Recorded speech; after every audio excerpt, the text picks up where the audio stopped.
So, what do you think about the Brexit referendum? Um, I tried to follow it closely. I think I found it really hard to make a decision because all the people who were formerly making the decision, it was. Sorry, It just, sorry, can you?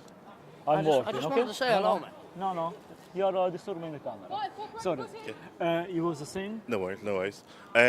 Yes, so basically, all the people who we relied on to give us the correct information, I felt one side was just being is very political in terms of like winning a team rather than actually making the country making an informed decision.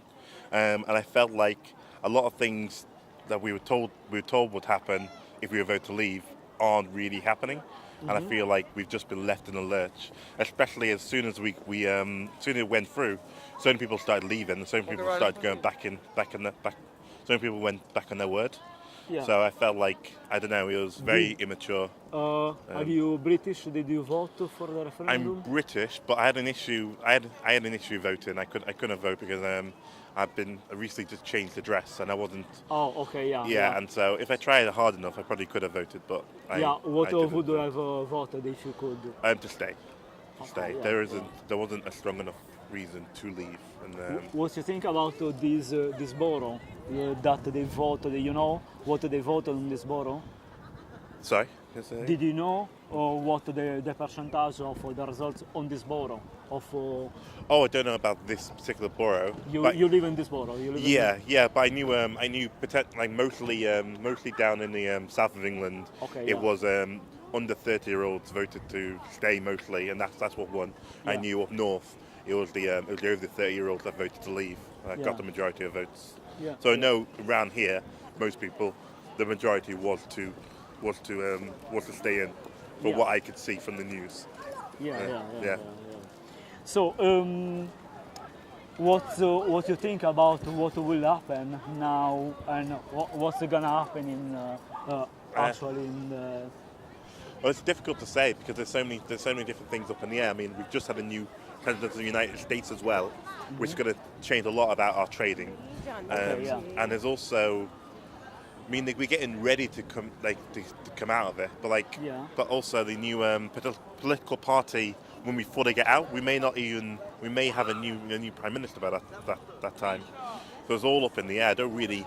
Yeah, but what you think about, for example, about Cameron, that the politics that he was doing about the referendum, that he was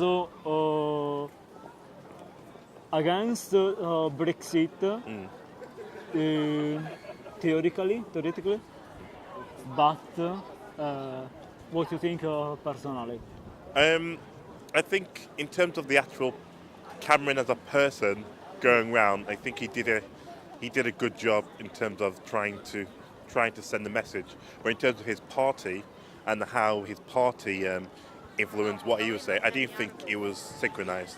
I thought what he was saying and what his party was saying were two different things. Yeah. And David Cameron, his party should be.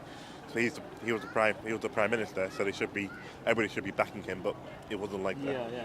And the Theresa May, you think that is more suitable to be a prime minister, or was better Cameron? It's hard to say. I've fallen out of politics now that Theresa May is involved. The whole thing, the Brexit referendum, annoyed me so much. I've stopped really getting to grips with her. I feel like I can't listen to Theresa May that much.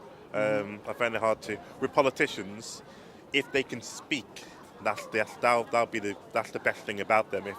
If I could watch something where they're speaking and get the information, that's the most important job. Okay, yeah. In that interesting. About the referendum, do you think that the media informed really well, or? No, the media. I think the media was really enjoyed the fact that it was like a school ground sort of rules.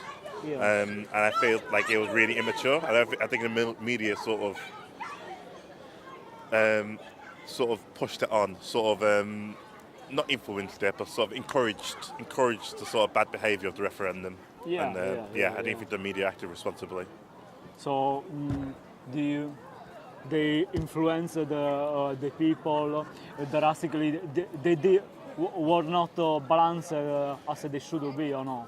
They influence the arguments rather than the referendum. Yeah. They influence the arguments. Which arguments you think that were most on the referendum?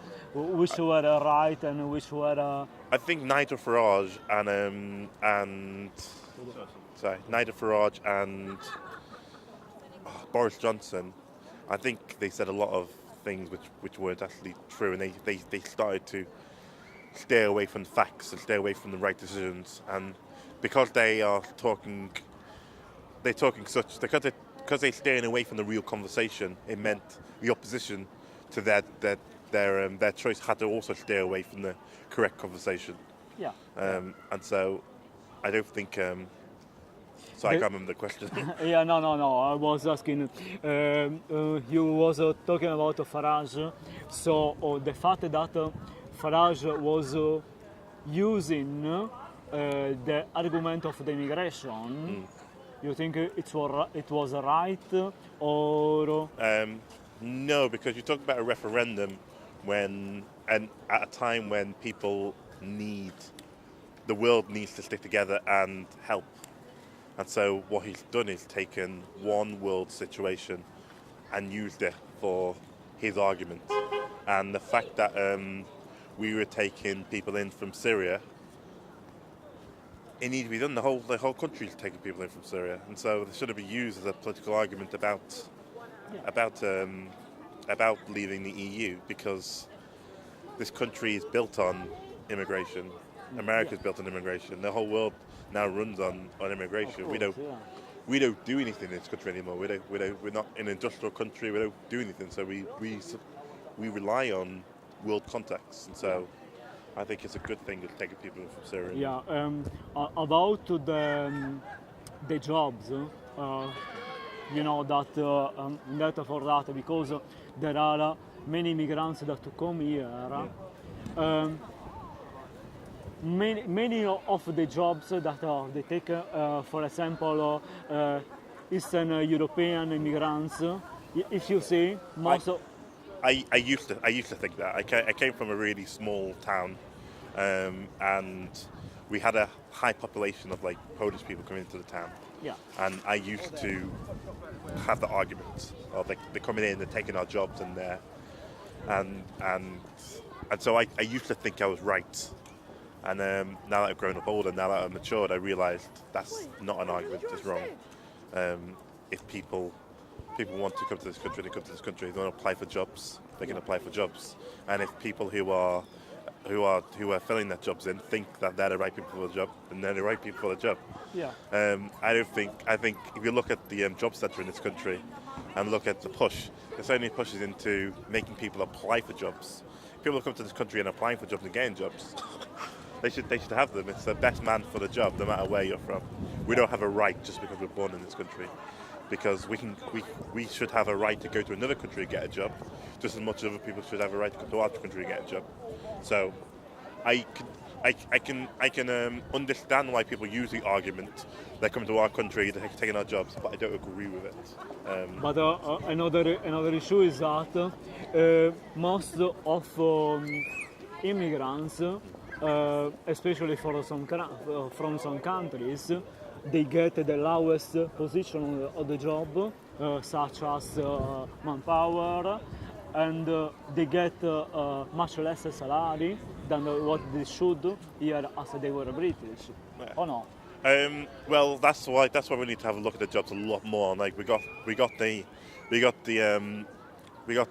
national minimum wage. We got the national living wage. Yeah. I think actually looking at the policies more and more, just to make sure everybody falls in them. And then as long as they fall into the category of everybody else, because there's so many jobs nowadays which are just base minimum. We're getting more and more. So it's so I don't want people from other countries to have less money. Obviously, they fall into pockets of work areas where they're not really viewed as much, as they get paid cash in hand, and it is very low money. but all we need to do is tighten our regulations. We have a national minimum living wage and a national wage, so I think we need to focus on that a lot more, and then everybody will fall in the same category. Yeah. Anyway, this documentary I'm creating.